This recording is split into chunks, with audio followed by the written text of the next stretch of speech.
Hey everybody, Pete Turner, executive producer and host of your Break It Down show. Hey, it's election night here in the U.S., and hopefully you guys are all keeping yourself safe, sane, happy, and, protected.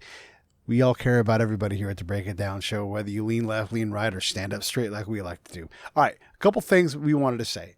Tonight's show, I think it's really interesting. Here's why.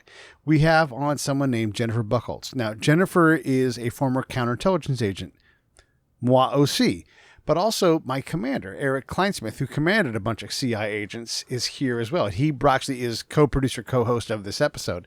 Funny thing was, as soon as I started thinking about Jen Bucholtz, and I'm like, the mind is a funny thing. I believe I've met this person before. I saw a picture of her and I'm like, I for sure have met this person before. But I was like, how do I know this name? Looked around, couldn't find her. And I'm like, I feel like the words tree and climbing and, nuts and stuff like that. And all of a sudden I realized I found her email address based on these a couple of words that were in the back of my brain. How crazy is that? Okay, so this show is part spy versus spy episode, which hopefully you guys love. And you're going to hear just how challenging it is on the administrative side, because the intel world is full of a lot of interesting people. How about that? Interesting people. And so you lose a lot of quality people because the system isn't designed to keep the very best. It's designed to sort of sort through people in some kind of haphazard way. So we talk a lot about that. And so when you hear this and you're like, oh my God, how did anybody be any good at this? Well, Jennifer and I both left and we got good at doing this stuff for other people. It's kind of a funny thing. And then the other thing is what we're going to talk about, and those of you who haven't heard it before, but Erik Kleinsmith was on the team of people that cracked the cold case on solving who D.B. Cooper was. This guy, Robert Rackstraw, was D.B. Cooper. Yeah, we know who D.B. Cooper is now. If you don't know who D.B. Cooper is in the first place, oh my God, you've missed out on a fantastic mystery, one of the biggest mysteries of the last 100 years, easily. And Eric's team found it, presented their findings to Rackstraw himself, and he basically said, you got me, but I'm not going to say you got me because I'm alive still, and I can't. And then he died shortly after that. So these are remarkable things, these cold cases, and it turns out people with analytical skills and CI skills can go out and solve these things. So that's what Jennifer has done. That's what Erik continues to do. Eric's got another case coming. I can't wait because he's like, everybody knows this case. We're working on it, and we might have a big announcement coming soon. So I think you're going to love what's going on in this conversation. First half, spy versus spy. Second half, cold case stuff. And it's all fascinating. You're not going to get enough of it. All right, enough about that. Save the Brave, savethebrave.org. Please, it's the giving season. Please, for old Pedro, kick a couple dollars in each month. Just subscribe and say, hey, we're going to do 25 a month, no matter what. And if you're already doing 25, why don't you make it 30? Just for Christmas. And if you just want to do one-time gift, that's fine. Donation tab, do it right there. All right, I'm going to shut up. Here we go. Jennifer Bucholtz. Lions Rock Productions. This is Jay Moore. This is Greg Proops. This is Jordan Harbinger. This is Dexter from The Offspring. This is Nathan This is East. Sebastian Younger. This is Rick Marotta. This is Stuart Copeland. This is Mick Gillette. This is Andy Summers. Hey, this is Skunk Baxter. This is Gabby Reese. This is Rob Bell. Hey, this is John Leon Guerrero. Hey, and this is Pete A. Turner. Hey everyone, this is Jen Bucholtz, and you are watching the Break It Down show. And now, the Break It Down show with John Leon Guerrero and Pete A. Turner. All right, everybody. Hey, we're live here on the Break It Down show, just working on bringing Erik and Jennifer into the studio. They should be here momentarily, and we're going to have us a spy versus spy episode. I believe that I already know Jennifer Bucholtz. I think that we met way back early, almost 20 years ago, in the early Iraq war era. So we'll have to see if that holds true. I'm also working on her marquee, so I just got to grab a couple more letters here and throw them onto the board. You know I like the marquee. It's a fun way to celebrate the person who's on the show. So I'm going to have that done here in a second. Hopefully you guys are all good. Give us a moment here and we should be up and cooking. For those that haven't watched the show before, we do these things called Spy versus Spy because if you don't know already, I was a spy in the Army, and it's neat to be able to bring the tradecraft side into this thing, or the reality of the work of being a spy in a deployed environment. Hey everyone, this is Jen Bucholtz, and you are watching the Break It Down show. Jen, I think we've met before, and I think we met in passing, yes. Yes. And I feel like maybe it was Kuwait, but it was early on in the Iraq War. And I don't remember what your email address was, but I think there was some kind of tree theme in it, like tree climber, tree hugger, something like that. Is that right? Well, my personal email has climb in it, like rock climbing, because that's my favorite sport. For sure, we met before. Yeah. We must have crossed paths somewhere if you remember that. Yeah, I do. I do remember that. That's funny. That's funny. It's interesting what sticks with you over the years. Yeah, that's what sticks. Nothing else. But I saw your face and I'm like, I know this person. How do I know her? And just the word tree and climb were in my head. So how fun is that? When were you in Iraq and Kuwait? All of it, pretty much. 04 to I left Kuwait. I mean, I left Iraq for the last time in 2011, and I left Afghanistan for the last time in 2012. But pretty much every year except for 2007, I was always in the desert. I was in Iraq 04 to 05, and then Afghanistan 2010 to 2011. So we must have crossed each other's path at some point. Yeah, that 04 to 05 time frame seems right to me. Mm-hmm. And I thought you might have known each other through Fort Huachuca. We know mutual people there, like the first sergeant, but I don't think we were actually there at the exact same time. No, I left there in 98 and or 99 technically. So that's yeah. Oh, yeah, okay. Yeah. And I was there in 01, so a little bit later. Yeah. Well, that's fun for everybody to hear us catch up. But the neat thing, so you were a counterintelligence agent when you went through the schoolhouse. Is that correct?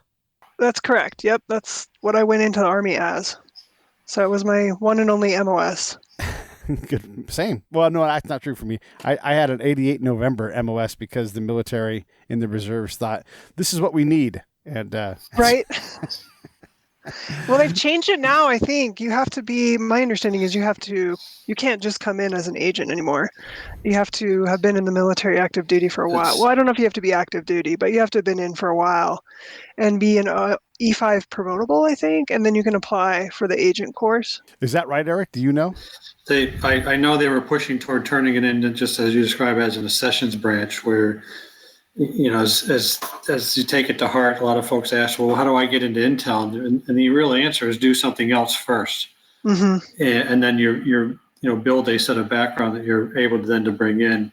I think what they were having was a glut with, and this was late 90s, with the E6, E7 ranks. In fact, we had, when I was in command in Darmstadt, we had the E7 board had come out and nobody was on it. And it was just amazing how many E6s we had in our company. And I think we had at least 6 of them, and they were all fantastic folks. And, mid 90s, this was the only game in Bosnia and the Balkans was the only game in town. These guys had all done a long tour, again, as the premier in intel in the country. I mean, nobody was really relying upon signal that much. It wasn't really relying upon the other disciplines. So human-based intelligence was it. So these guys all had this fantastic set of experience coming out, and not a single one of them was accepted for E7 promotion. And that was discouraging. I know a lot of them just said, all right, well, I'm just getting out.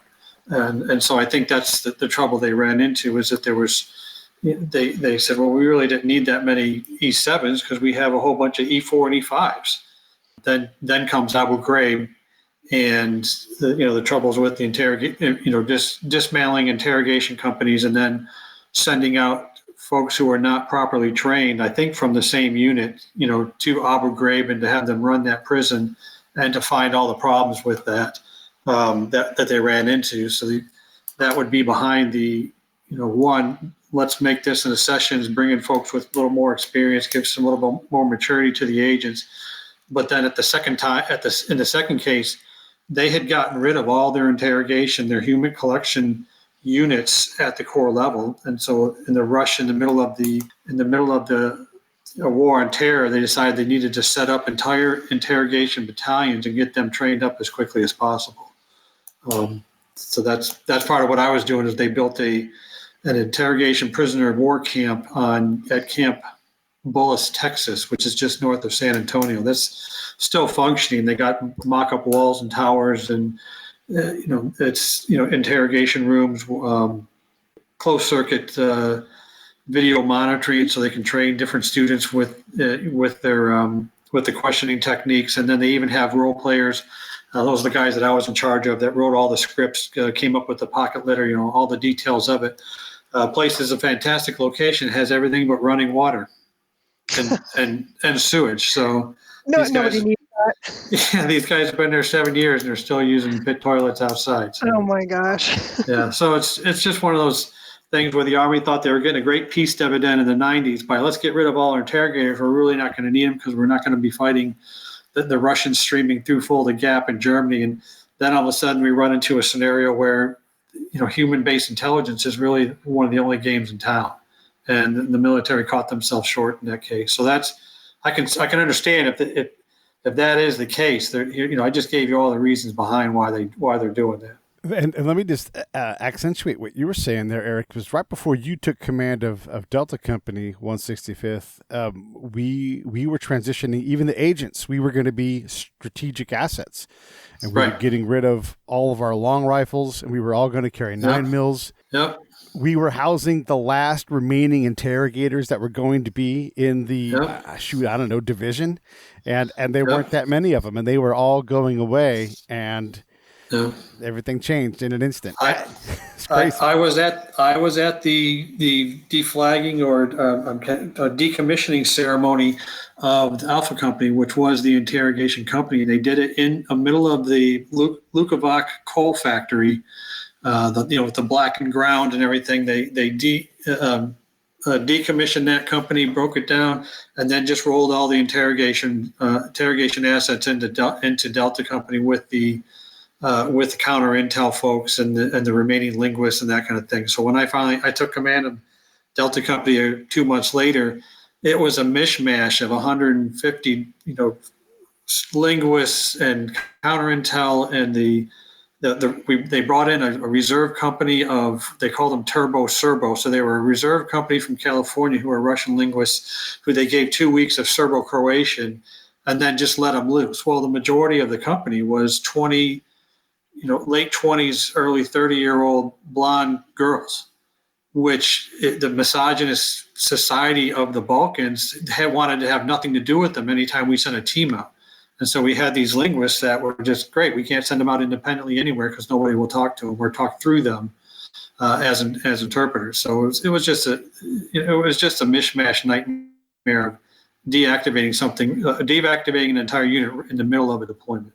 It's another funny thing that happened just before that too, that proved to be, at least from my point of view, a miscalculation. Was there was a Charlie Company in the battalion. By the way, that battalion, Jennifer, as we go through this litany of 165th, it was the interrogators and CI teams that are out. That was Delta Company. There was, of course, the headquarters company that was there to provide support, and then there were the Rangers that wanted nothing to do with anybody in the battalion because you're just kind of bolted. And Charlie Company was a company they had. I don't know if they ever officially deflagged America or not, but they got rid of the MDCI, the multidiscipline counterintelligence asset. Yeah, it was Bravo Company was the strategic SIGINT assets. Charlie Company was the LURS infantry guys, but because they had regimentally affiliated themselves as Echo 51st Infantry, that's again, not wanting to do anything with the intel guys, they called themselves Echo Company, but technically, according to the table of organization and equipment, they were technically Charlie Company. Yeah, you're right. It was Bravo Company. Yeah. So the company had the headquarters, it had Delta Company and Echo Company, and that was it. By '96. So. I'm glad that we got that on the record. By the way, the MDCI asset turned out to be pretty important later on too, because they just call it something else now. Right. So interesting. There was issues even in the mid 2000s when I was up for reenlistment. I was an E5 and they wanted nothing to do with me for reenlistment. There was literally I couldn't get duty station of choice, no bonus, and I wanted to go to warrant officer school, and I couldn't get any of those. They're like, E5 agents are a dime a dozen. We have too Yeah. many. And then they caught themselves short. It's like the same cycle that you guys were just talking about in the 90s. Right. They caught themselves short a few years later and were desperate for agents in the E6, E7 range. The biggest problem I've seen with, just in my experience with Army Intel, is that it's a branch rife with quote unquote visionaries. And so when you have that, you don't have anybody that, there's no stability for organization. There's no stability for structure and ways of doing business. So it's a new officer or senior NCO will get into a position and say, all right, this is how we're going to do things. And it's very adaptable, but the problem is you adapt so much that nobody can provide continuity or lessons learned or anything like that. So we kept learning our same mistakes over and over. And this was, even in the last building I was in, was INCOM headquarters, was every 2 years, a new visionary would fill every position as different folks would rotate in and out. The civilian employees would just, kind of, gosh, nobody listens to us. But I mean, it got to the point where offices would be physically moved around every 2 years. There was a new wall up, or there was a new physical structure within the same building, and a new organization, a new way of doing things. And so when I haven't been working in the building in forever, but I've been associated with, know people that have been there for the past 20 years. And I couldn't tell you, if you could walk into one part of the building, I couldn't tell you whose office was where, because they probably physically change them, actually tear down walls and put up doors and, give somebody a feat and, every so often. And that's not just at headquarters. I like what they do. I like my time here. I think their mission is sound. But it's just endemic of Intel overall, when some new officer or some new, even a general officer will become the director of whatever or chief of whatever, and they have to remake everything in their own image. Well, then the next guy comes in and says, all right, forget about all of that. Now we're going to do it my way. There's really no continuity like in a combat arms unit that says, no, we actually have to have our tanks. No, we actually have to have infantrymen on the line, and this is a standard organization that we've been working with for decades. So that kind of stability is shot. And let's and I swear Jennifer's going to get a chance to chat here. Sorry, Jen. Yeah, I'm sorry. Oh, you're fine. No, you're fine. But the other thing is that notice all that change and turmoil, which I think we all experienced. I mean, when I was at Huachuca, I say Huachuca because I was in different battalions. I was in different companies all the time. They were constantly changing where we were. And I was just a teacher in a class, Right. But it was always but we were never focused on developing tactical ability. And I don't want to speak for you, Jen, but I know, like, before my Bosnian deployment, the thing that I had done the most was scrub potbelly stoves and practice winter driving and repeat training that I'd already had, because no one could, we just didn't know what to do. So we literally deployed, and I was 10% prepared in terms of my day-to-day job, how to do it, what to do. And that took I don't know your experience, Eric, but I know from talking to my peers, that took a lot of teams offline because the warrants weren't strong enough to defend their people, so they would get tasked out to burn poop. I mean, why would a CIA agent be burning poop when they should be outside the camp, Yeah.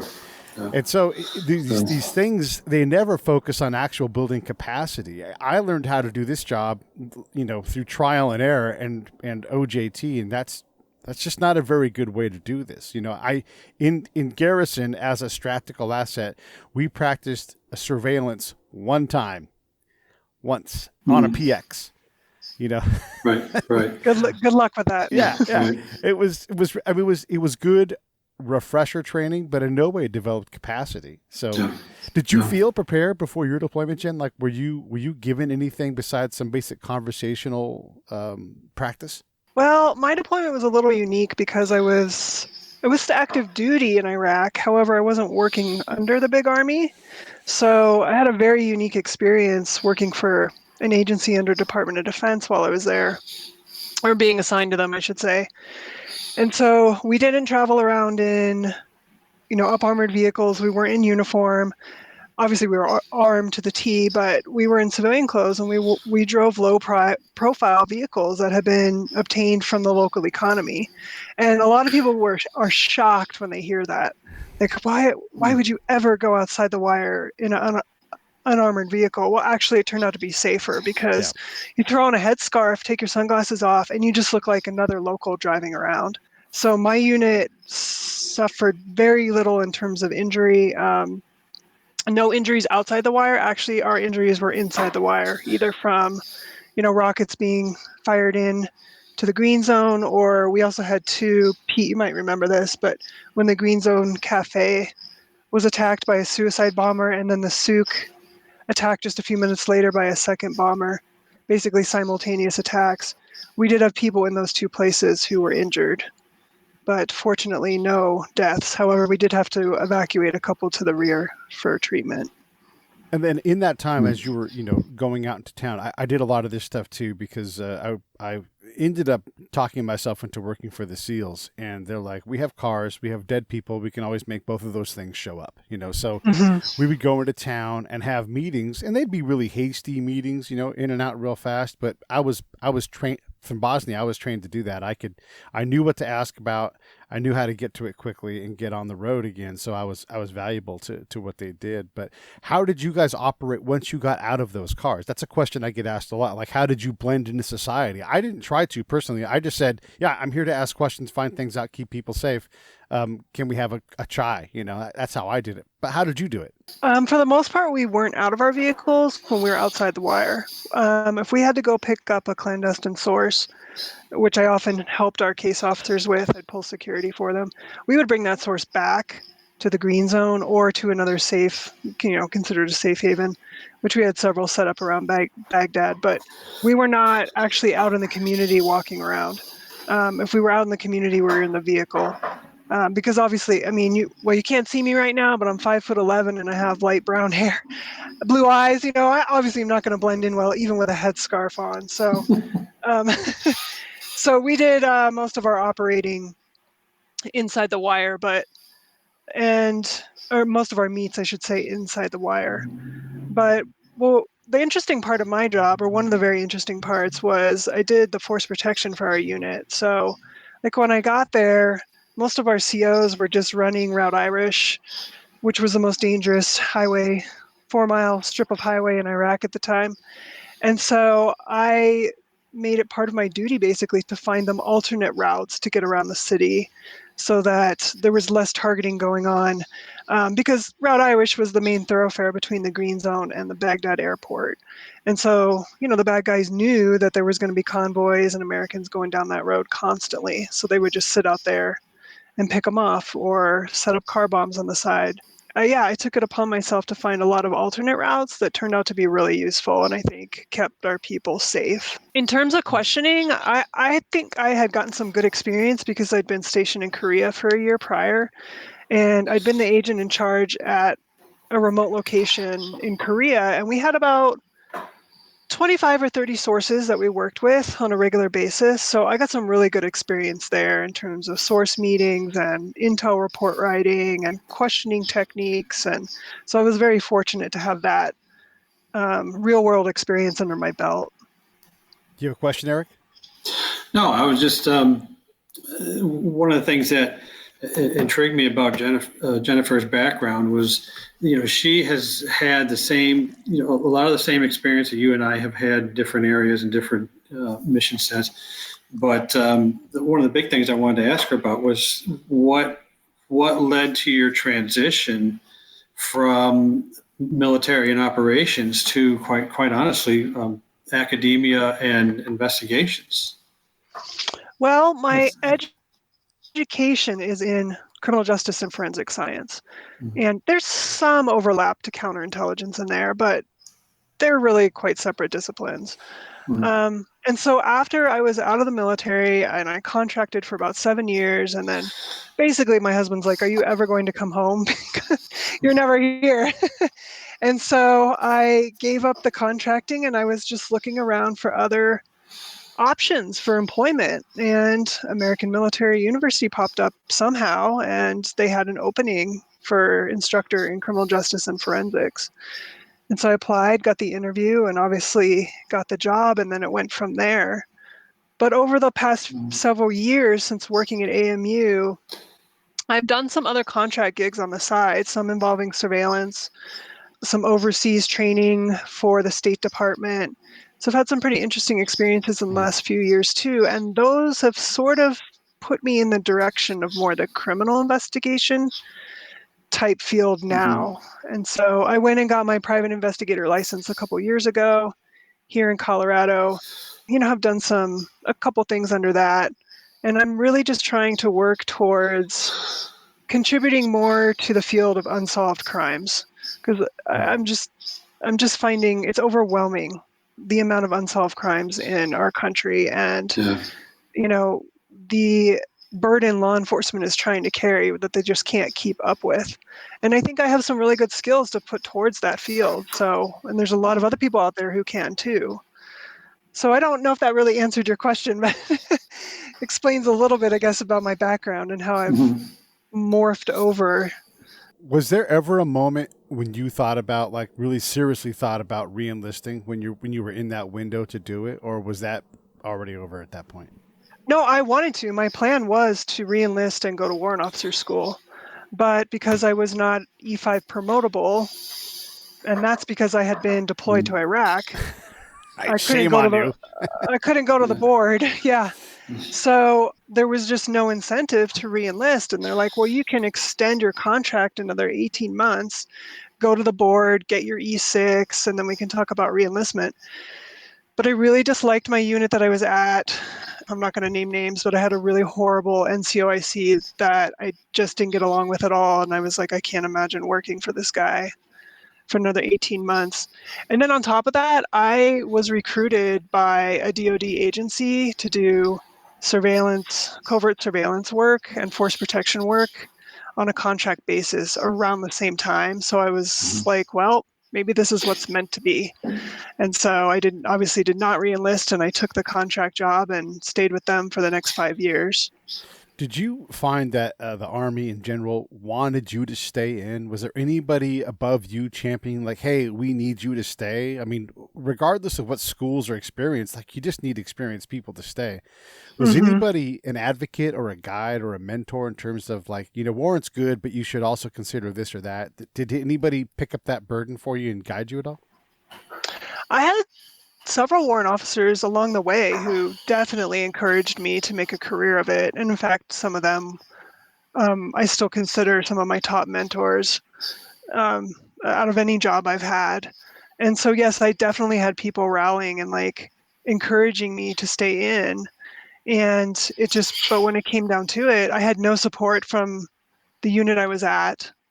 And the re-enlistment officer, he just does re-enlistment. I don't think he understood the value of one MOS over another.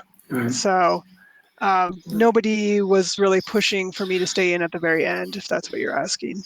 And that's one of the problems that Intel has in the Army, DoD wide every year is there's always a transition percentage, and it hovers somewhere around. In a good year, the military will lose about 8% of their active duty military every year. Well, for Intel, whatever it is for the rest of the military, Intel is double. And part of the reason is, and Pete, you and I in general, all what would be considered mid-careerists, folks who got out prior to going the full 20 years. And one of the biggest reasons is because there is so much work that is related on the outside to do, which, oh, by the way, the rules are different. You're not doing, mandatory deployments. You're not, you're picking and choosing it as a contractor. Oh, by the way, we're going to pay you a ton more than what they're paid inside. And so, I mean, I was losing soldiers left and right at when I was working for INSCOM, because one, it's in the DC Beltway, but they were taking, just boldly approaching contractors in the building, coming right up to my E5s and E6s, like, hey, how'd you like to make double what you're making now? And then you don't have to go to PT anymore. Done.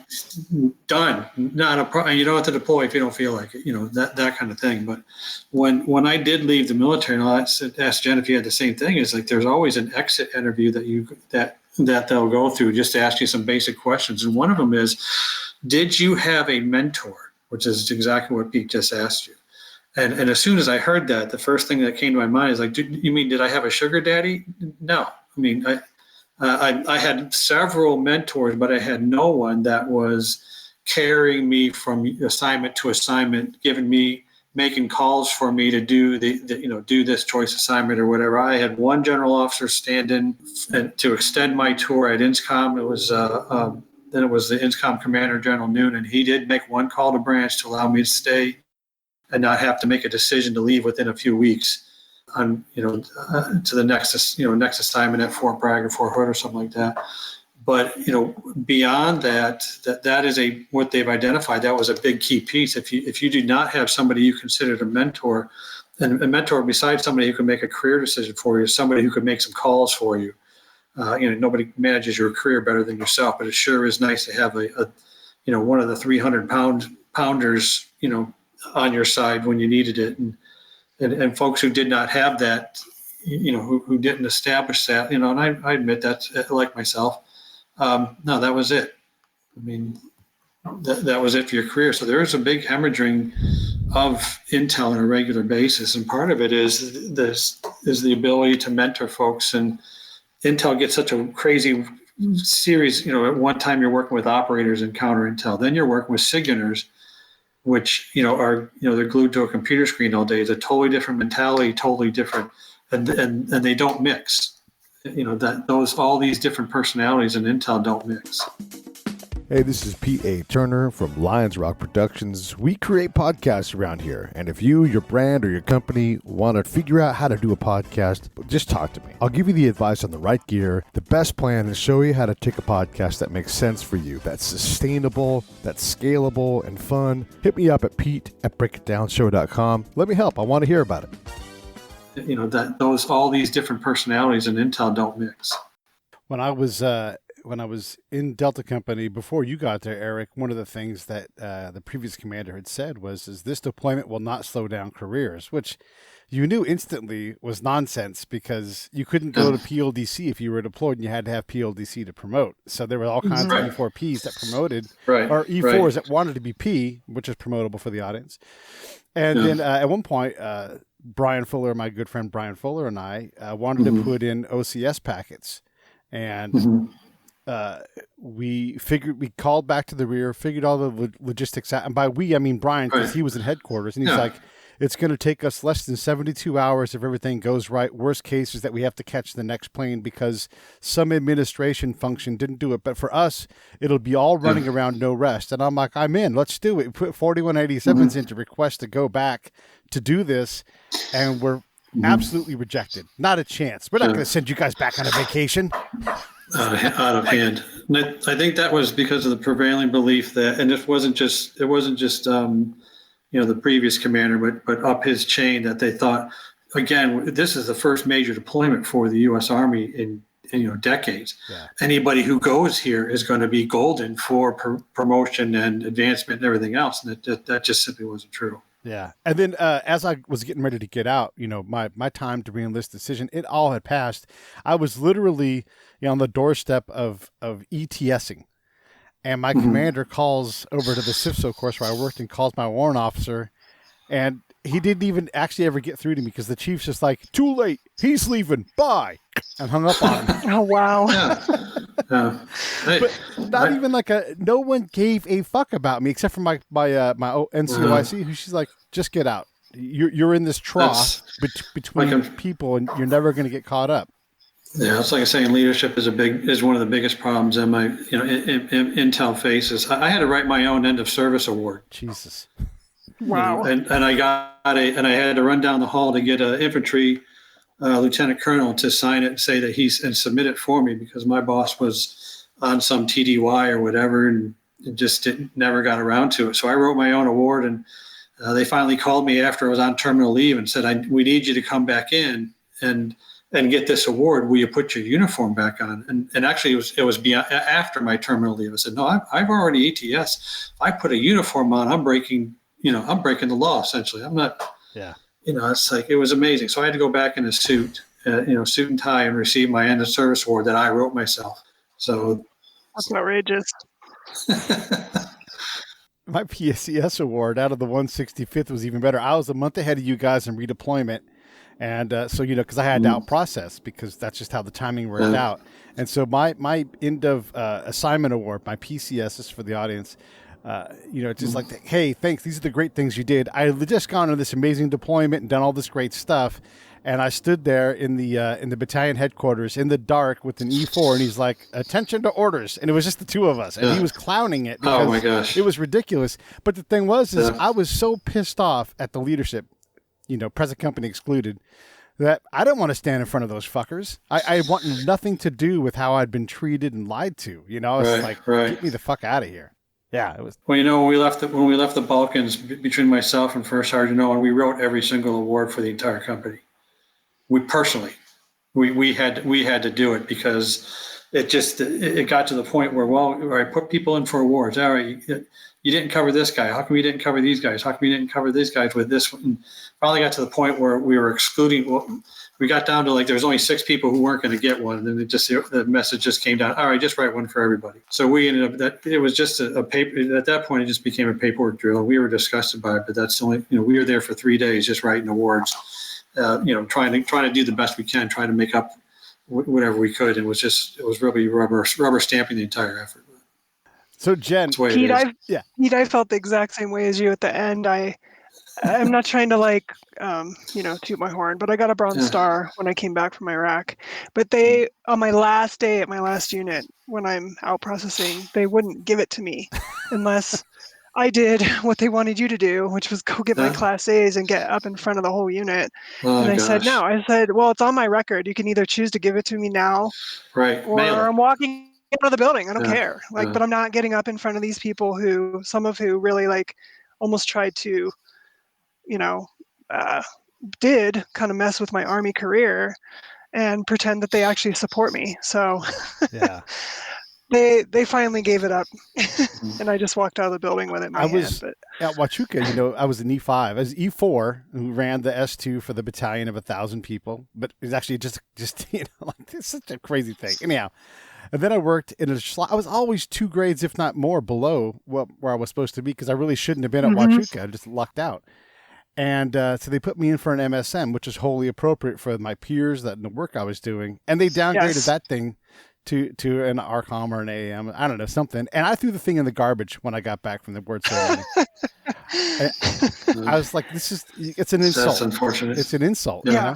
Yeah. So enough about the military side of Intel. You go on to do these other things, but what I really want to get into now in this latter part is your guys' passion for these cold cases. And I think it's a great point to say, hey, nobody's got the bandwidth to cover these things. And we have so many more tools than we had even 20 years ago to really get after these problems. Will you guys talk a little bit about this? Jen, you have the stats on the amount of unsolved cases there are. I think you're the one that was telling me about them. Do you remember them off the top of your head of how many per year or something like that? My understanding right now is we have easily over 100,000 unsolved homicides in our country. I think, you see different statistics and it's hard to know the exact number, but I actually get the feeling we're closer to 200,000. And that's 200,000 families who have no answers.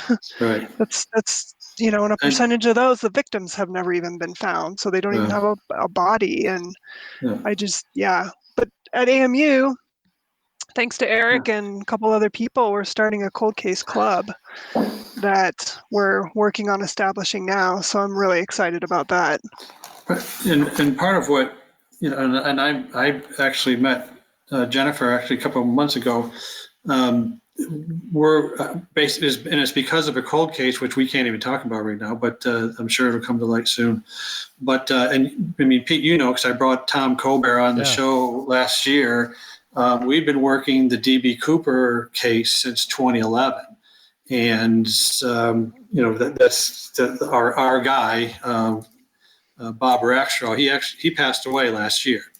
And so there's not much more we can do on the case. We are still finding out a lot more information about it, but it's enough for Tom, who's an investigative reporter and a producer himself, working out of Los Angeles, that he's he's now in the market of finding a documentary for us to go on. So there's a couple of different places that he's looking at doing that, or a series of documentaries for this DB Cooper case. But in light of that, another very high visibility case had come up for Tom and I all through the spring and through the summer. We started working that together.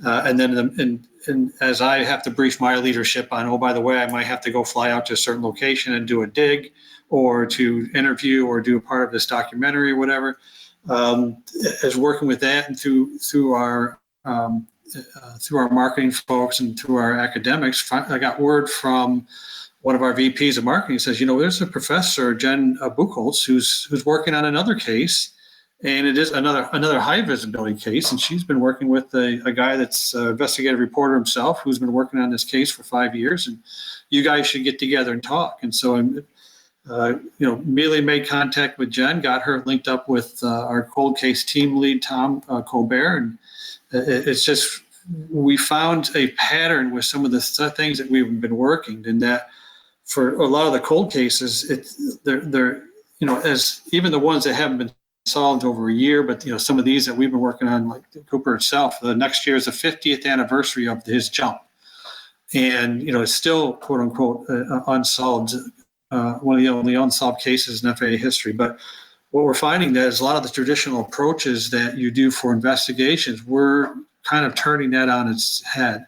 And one of the things that Jen just mentioned is we're looking at starting a cold case team or a club. Tom doesn't want to call it a club, but we're going to open that up to all of AMU's grad students and grad students and alumni who are essentially in the field. Now the average age of our student is 33 years of age. I think 32 now with this year because of the COVID. But we have so that's a lot of people that we have that are our students who are active investigators, active law enforcement, active military, and essentially are in the business. And so this is a fantastic way of using crowdsourcing. That's why I want to throw it back to Jen and talk a little bit about how you've seen firsthand that crowdsourcing to solve an unsolved mystery has already paid off, and we're going to try to mold that into a hard technique going forward. Yeah, I don't think Pete knows my background yet on this case, but I started writing about an unsolved murder out of Arkansas the beginning of 2019, basically. I started looking at it. And I took a trip out there. I made contact with an investigative journalist. His name's George Jared. He's followed this unsolved case since day one. Literally, he was there when they found the victim's body back in 2004, and has written numerous articles over the years about her case, to include 3 books he's written with chapters on her case. So anyways, I made contact with him, and I actually, before I wanted to start writing my series of articles, I decided I needed to go out there and see some of these locations on the ground. So my husband and I went out there, and I met, the victim's name is Rebecca Gould. I met her father while I was out there, and we keep in very close contact now. So I started publishing these articles through AMU. And here's where the overlap between counterintelligence and criminal investigation comes in, because all of a sudden people started messaging me. And some of these people had critical information to the case, firsthand knowledge. Some had been friends with Rebecca or had known her social circle. And all of a sudden, I remember one night I looked at my husband and I go, this is just like running sources. And so it's the exact same technique in terms of, you have to remember, and I have spreadsheets and stuff, but this source told me this, but I can't reveal that publicly, but I can use it maybe to, enhance my conversation with another source or whatnot. Anyways, it's been a fascinating experience. Unfortunately, no arrest yet, but we did get a new investigator put on the case. I think we finally brought enough pressure that they removed the previous investigator who had been assigned to it for 14 years and literally done nothing. So there is a new investigator on it now, and he is definitely working the case. So that's the positive. But it's been such an eye-opening experience, and it really, I guess, confirmed that I do have a lot of skills that can be applied to trying to figure out an unsolved murder. So, and then what Erik alluded to with these other investigative journalists who I don't want to reveal any names yet, but I wrote an article on the importance of behavioral analysis in homicide investigation. And I published that earlier this year. And this gentleman reached out to me and said, hey, I've been working on something and I actually wrote a manuscript. Would you be willing to read it and give me your thoughts? And so I did, and I was astounded. And so I reached out to first our editing department at AMU, who put me in touch with Erik and a few other people. And so they're all aware of what's going on now, but it's a very exciting case. And I think the work that's been done on it is just outstanding. Yeah. And these aren't cases you haven't heard of. I mean, these cases are ones that rival in terms of D.B. Cooper. That when you hear the names, like, oh yeah, I remember something about that. So. How much work goes into these cold cases? I mean, it's I get it. It's assigned to Detective Smith, and they're just never going to get to it, because it's assigned because it has to be assigned. But no one's actually working this case legitimately. But how much man-hour time does it take to get these things moving forward again? I can't even tell you how many hours I've spent on Rebecca's case. It's probably in the thousands. Wow. And it's all volunteer. I am confident saying that I spent more time researching and investigating her case than that previous investigator did over 14 years. But that's a question that's so hard to answer because it varies from one investigator to another and one jurisdiction to another, and caseload, budgeting, whether the detective is really incentivized to go do the work and figure it out, or so personal biases and so on. There's just so many mitigating factors. And part of it is when you're doing a cold case, and this is the pattern that I've picked up on the last three of. In a normal investigation, you look at the timeline, you take things in order. So here's what happened before the violence or tragedy. Here's what happened during the tragedy, and now let's branch out in all these different directions on what happened after that, and then try to figure it out from there. When you're doing the cold case work, what you're ending up with, and it's one of the reasons why it's cold, is all of those different trails have gone cold. But when a cold case revives itself, it's because somebody at the very end has a piece of information. That's kind of what Jen talked about, and that's why crowdsourcing becomes an extremely important methodology to use. Is somebody comes up and say, wait a minute, I have this one piece that's way on the back end of this that this person said he was the one that was involved in this. And so you're not recreating the crime. You're starting at the back, and you're reverse engineering that lead to go all the way back that says, does this make sense? So when we started the Cooper investigation, Tom called me in 2011. He goes, hey, I got this hot one. Do you want to work? Let's be on my team as part of this. It was because he was doing an investigative report on a heroin drug triangle between Las Vegas, Seattle, and Los Angeles. And as he was interviewing and talking to somebody, the Cooper name came up. He goes, oh yeah, I can tell you who he is. He's this guy. And as he started doing the research, again, he was backtracking, saying, well, if this is the guy, all these things must be true. And as he started doing that, he learned that the initial name, I think it was Jason Briggs, that was identified as D.B. Cooper was not the guy, but it was his best friend and his associate. And so as soon as he made that identification, he was on the wrong trail going back.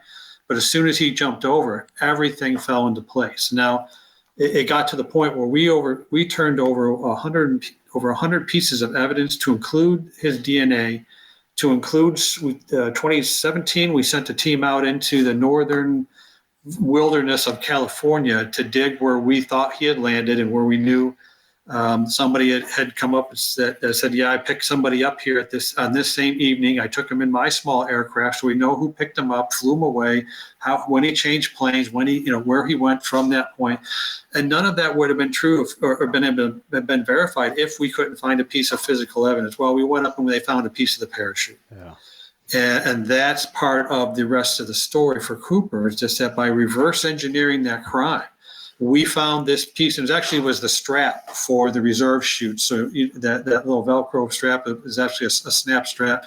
That was still there, and they identified that piece. And you would not have just gone under the hills of California, hundreds and millions of square miles of wilderness, and say, right here is this location. Oh, what do you know? We just found this needle in the haystack. You would never have found that if the other pieces of intel that or information that lined up to that made that so. And that's really what, as we're starting to investigate these other cold cases, it's kind of been the same thing. Somebody's given us the answer and we have to look at that very skeptically as a hypothesis. Well, let me go backwards and let's see if that lines up. I know that Jen and I met, and by the way, I confirmed it. I found your email address in my Yahoo account. So, oh, you did? Yeah, but you don't use that email address anymore, I guess. Anyhow, it doesn't matter.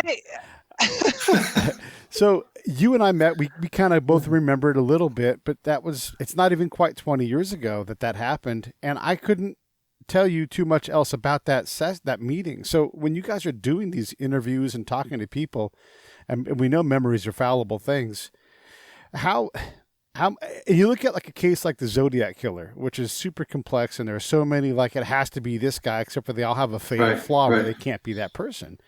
How do you sort out what is and isn't reality without fooling yourself into something, and just falling in love with your pick?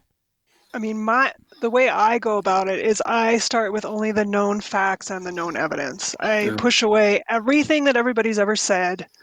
And this is exactly what I did in Rebecca's case. I literally made a list of what are the things that we know about her murder. And I started there. And I did some, headache-causing analysis for a couple months on just that known information. Okay, what can we deduce from this? What does it mean? And then the process actually worked perfectly because, I had that in my mind. But then people started chiming in. Like I said, people started messaging. People started wanting to give up information. But of course, you're going to have people in a cold case that, they want to mislead you. They want to put that disinformation out there. But if you keep your focus on those known facts and evidence and what we can deduce from it or learn from it, that really helps you sort through the truth, the truths and the false. But there's still some out there where I'm not sure. Like I'm not positive if that's true or not. But to me, that's how I have to do it. This he said, she said deal. It's just like you said, it's fallible. People's memories fade. Stressful situations can either cause your memory to be extremely sharp, but for some people, they just block it out. And so they can't remember the critical details. And so eyewitness accounts are just unfortunately, so unreliable, but you still got to run down every tip. So like Erik said, they got that one tip and they found the needle in the haystack because of it. So obviously that tip was correct. Right. And that's part of the problem. One of the problems we're having now in a case we have is we know, the case itself is 40 years old, but and almost everybody involved has passed on, and so part of the case a majority of the case that we're working is almost completely based upon physical evidence, what note somebody wrote down at the time or something like that. Even the flight attendant who was on the Cooper flight. We did a History Channel documentary in, I think, 2017, and it was a two-parter. And the second part, everything was building up all this evidence against Robert Rackstraw. The last 15 minutes, the History Channel deliberately queered it at the end and threw in all these doubt and threw out and discounted all the different pieces of information we had, and then brought in this flight attendant and said, well, we just asked her and she doesn't remember remember that he looked like this guy. Well, almost immediately after the hijacking, she didn't remember it then. Why is she going to know now? Because it was such a traumatic experience for her. So you can't use that to discount our evidence, because, and I think what it really was is the producers of that program did not want this guy suing him because he was still alive. And so they deliberately sewed in doubt at the end of this documentary to make it sound like we really didn't know what we were talking about. And it's like, well, then why is it that we gave all these different pieces, additional pieces of information to the Bureau, and then the Bureau closed the case the very next week? after we did that. So it's just you're fighting with a lot of different. Nobody wants to be embarrassed that they couldn't figure out a case 40 years ago. Right now, this other case we're working, we have this treasure trove of information that one of the folks involved wrote down and made videos of himself and took hundreds of pages of his own notes. Well, he passed away, and now his wife owns it, and she doesn't want to give it up. So we don't know if there's a monetary issue or whatever, but that's kind of the stumbling blocks you go into. Is you got old biases or old agendas mixed in with these new agendas of what folks have now, that you got to deal with all of them. You can't just solve the crime from 1970. You got to solve the crime all the past 50 years. Make sure to figure out why people are hiding it or deceiving you or can't remember. All that stuff. You got to work that in. And there's not just cold cases. There's these cases where look, everybody's, I guess, trying their best and they all want to solve the crime. Yeah. But there's a lot of innocent people behind jail, behind bars. And because of how we work due process, like this evidence exists now. The ability to process this exists. And that's not what the appeal is about. So you're going to sit in jail. There's literally an Army convicted murderer. I think he's on death row. And there's evidence that shows the DNA under the victim's fingernails is not his. So the scratch stuff, but it's not yet admissible. Right. And he's been tried for this crime 3 times. The military called him back after he'd been found innocent. And then, and part of the reason why they won't process this is because there's no budget for it. And so there's someone sitting on death row. So do you guys worry about this side of stuff at all too? Going into these cases where this doesn't add up? I don't worry about me personally because I feel I'm very good at not having tunnel vision and not having personal biases. In the very beginning, when I was trying to draw up a profile of Rebecca's killer, I thought it was a female. I really thought it was a female. But then as I went down this road and learned all these other new details, I'm like, nope, it was a male. And I have no problem changing my mind or just going where the evidence leads me. And a good investigator will always do that rather than focusing on one person and deciding it must have been him. What can I find that fits that, points to him as a perpetrator? No. My question is also about the cold cases where the wrong person's in jail, and there's nobody looking into it. Do you guys have that as part of your guys' passion or no? I'm sure you've heard of the Innocence Project. Yep. That's their entire purpose in life, is to exonerate, or not even exonerate, but just, I guess, prove the innocence of people that are wrongly convicted. This guy went through it, by the way, the Innocence Project, and still ended up back in jail. It's so crazy. Really? Yeah. I am surprised that DNA did not exonerate him. Well, they won't examine it. Because that's usually what There are some significant problems with this case, and it's one of the ones they have on, the Crime Channel all the time, because it is exasperatingly unknown as to what happened. Right. Right. Yeah. Like I said, it's like you got to deal with the agendas of the time and the agendas now. For Cooper, we tried to turn all this information over. Well, the guys who work the local field office at the FBI that work cold cases, it's the same team that works missing and exploited children. What's going to be your priority? Some old dude that's in the waning years of his life that only stole, only extorted $250,000 and never didn't kill anybody, or is this 13-year-old that's missing now your priority? Yeah. That's just the way it works out. Yeah. And probably, I'd be happy to work it from the other angle as well if that opportunity presented itself in terms of, hey, we think the wrong guy's in prison. Go do what you do and see if you can figure out, or either support that theory or refute it. I'd be happy. You would use the same skill set. Right. So I'd be happy to do that. I just haven't had an opportunity to work in that capacity. And then what about the adjacent crimes where you're like, okay, if the if-then test, like if this is true, then what about these other unsolved or other solved cases? Do we need, like the Green River Killers? Like, I don't know where I put everybody. I just kept killing them, and yeah. And so they're not solved, but we know that most likely, Right. And I think that was the case for the Atlanta killer in the mid 80s. Yeah. It's just as the bodies kept piling up, and they suspected that, well, this could be more than one person. Even saying the Zodiac, well, this could be more than one person. You have to, again, you got to add that in as a possibility. That has to be one of your branches that you have to go. And that's why, when we get, in the one case where we're looking at possibly doing a dig this fall, that we have a, no kidding, this is the location, this is what it is. My, uncle wrote it down, back when it happened. It is, as now we're going, well, you know what, we're going to go do this dig, but you can't make this nobody wants an Al Capone's vault scenario, redoing itself. You still have to approach it with skepticism, even though you have physical evidence. Somebody wrote it down and gave it as a no kidding. This is, I swear it's here. It's, 1,000 things could have happened in the last 20 years. Or last 40 years or whatever, that to that site or the location or anything. So even if it's physical evidence, you still have to, you can't even trust some of the physical evidence because so many things have changed. When these cases have so much damage associated with them, I don't know if you guys saw the, I think it was called The Staircase, that Yes. documentary. And you just felt so horrible for everybody involved in this case. I didn't feel bad at all for the cops who clearly were messing around, but,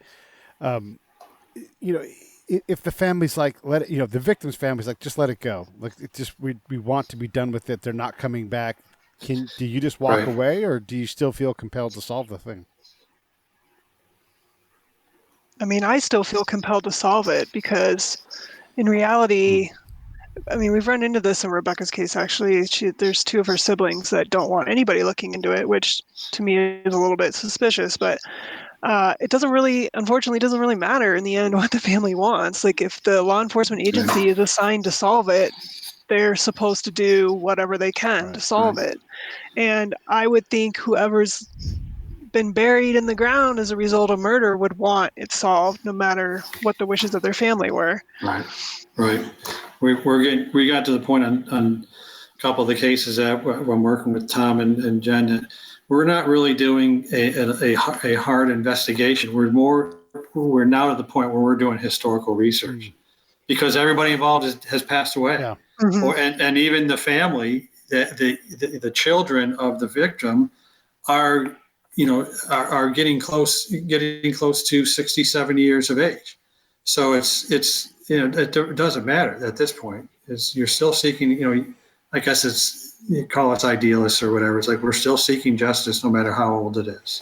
Yeah. When Kleinsmith wrote his book about the Zodiac killer, and whether he got it right or not, he identifies certain key, but he also identifies hundreds of potential victims because the Zodiac said that he was going to go underground and not identify, and you start to just realize how impossible this is, and oh my God, how many murders there are that are not solved, and there's no chance of solving. I mean, as much as there could be 1,000 more of you guys, and you wouldn't be able to get to all of those cases because they're just it's such delicate, deliberate work. There's no way to do it. Right. And especially when a case has been, unsolved for decades. Again, your chances just obviously diminish every year. Yeah. But the cool thing is, I mean, we are developing new technology like this genetic genealogy. I mean, that's helped with dozens of cold cases just in the last 2 years. Yeah. So you never know what else might, what other new technology might come about that allows us to, revisit these cases and get some answers. I think I just saw an ad last night for genealogy for dogs. Wow. Oh so, my God. So you can turn in your dog's DNA, and they will determine what kind of illness that your dog might get or is prone to or whatever. But for your dog, they said we can also go back and trace back your ancestry for your dog. It's like my dog, gosh, if somebody found him by the Detroit River, what's that? Who cares? I'm not sure what value that brings. Right. But even so, it's like there's going to be a criminal investigation involving a dog where that's going to be important. And that's the point of DNA and where we've gone with that so far.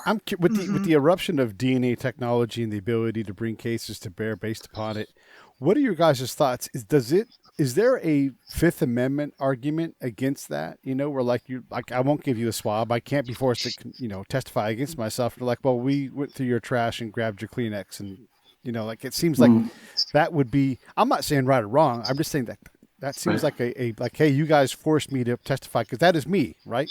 Or not? I don't know. What do you guys think? There's a Fourth Amendment issue. I just wrote an article on this. So it's fresh in my mind, but it's a Fourth Amendment issue of unlawful search and seizure that comes up. But the thing is, so in our country, if anybody throws something on the ground or in the trash receptacle in a public one, it's now public property. You don't own it anymore. But so that's is number it one. You, though? Like that's where the Fifth Amendment thing comes in. Like you're taking pieces of me and using it as testimony against me. No. Well, that's in terms of throwing trash away. No, I mean that's a pretty widely known. I don't know what it is. A law. Right. Law is probably the wrong word, but that if you throw something away, you don't own it anymore. So if you don't want somebody to have it, don't throw it away. Keep control of it. Yeah. But the ancestry stuff has come up because these databases are, they're public. And however, not everybody wants their DNA used or their heritage or their ancestry, family tree, whatever, used in support of law enforcement. I know it seems astounding that people would not want to help, but some don't. And so, but now they have the option on these ancestry sites to opt in or out in terms of allowing law enforcement to utilize their I'm sure they'll honor DNA that code. too. That opted. Well, they've opted out. Sorry. No. Well, in theory, I guess it just makes their profile invisible to law enforcement. Okay. So it's not even doesn't even show up on the law enforcement end when they're trying to build these family trees. And when you study forensic science and especially DNA, that every time somebody enters a room, they're going to leave microscopic traces of themselves on that room, from a fingerprint to whatever. So it's almost impossible to say you can't get my DNA. Right. It's one of those things where I may not submit to a swab or whatever, but that's how we got Rackstraw's DNA, because we sent an investigative reporter down and showed him the chart that I had made with one of my instructors, that he was dead center in it. And as he was talking, he was drinking out of a water bottle. He threw the water bottle away. So then the way out, the guy grabbed it, out of the trash. And it was as simple as that to get his DNA. I mean, he probably had no idea. Yeah. Same with the Golden State Killer, I believe. Yeah, I think they did basically the same thing. Yeah. So, well, listen, this has been super fascinating, and as you guys advance in your cases that you're working on, please come back, because and also thanks for working on this impossible problem, because if not for your volunteer work, we wouldn't know the answer to some of these questions, and these families deserve closure, and I appreciate you guys doing that. Yeah. We're just trying to build the structure now for this group within our school. I think it's going to get a lot of popularity, but it's going to be trial and error. I mean, it's going to be like herding cats as we get all these folks in. I want to work on all this stuff. I'm ready to go. It's like, well, we still have to come up with a structure and a process and a methodology to make sure it's not. We want to do cold case investigation, not conspiracy theory. Right. Correct. That kind of thing. So yeah, that's the balance that we're going to have to do. But as soon as we make headway in a couple of these other ones, you'll be the first person I come to tell you. I have you. I love it. You guys talk all about it.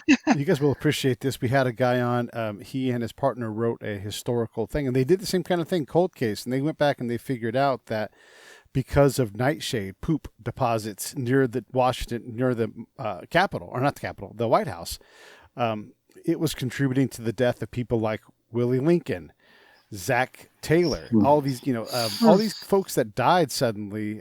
William Henry Harrison, they died from, this water being contaminated with human fecal matter. And it took all of these, why do these people keep dying in this era? It's like, well, here's exactly why. But, he had to be a doctor to be able to understand that part of the science and everything. And it's just a remarkable thing. So here's a cold case. Cold case says that and now it's historically, the historians recognize that this is the right answer. It wasn't, peaches and cream on 4th of July. It was this contamination. But that's a multi-100-year-old or a whole 100+ decades attached on top case. So Right. you never know. Interesting. All right, you guys, thank you so much. I'm going to sign off here. Hold on. Sure. Absolutely. Thanks for having us. Really appreciate it. Of course. It was good chatting.